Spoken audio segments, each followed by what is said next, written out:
100 tahun yang akan datang adalah tahun 2125.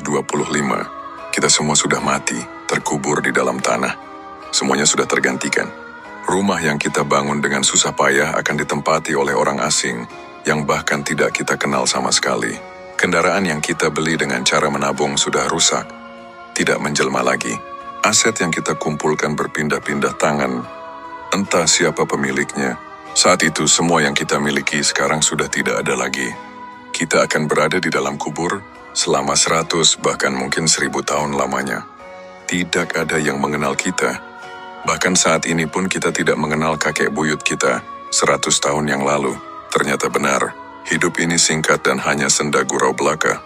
Tidak ada yang perlu dibandingkan, apalagi dibanggakan. Syukurilah hari ini, karena kita masih bisa bernapas. Kita masih bisa menambah amal untuk persiapan kehidupan kita.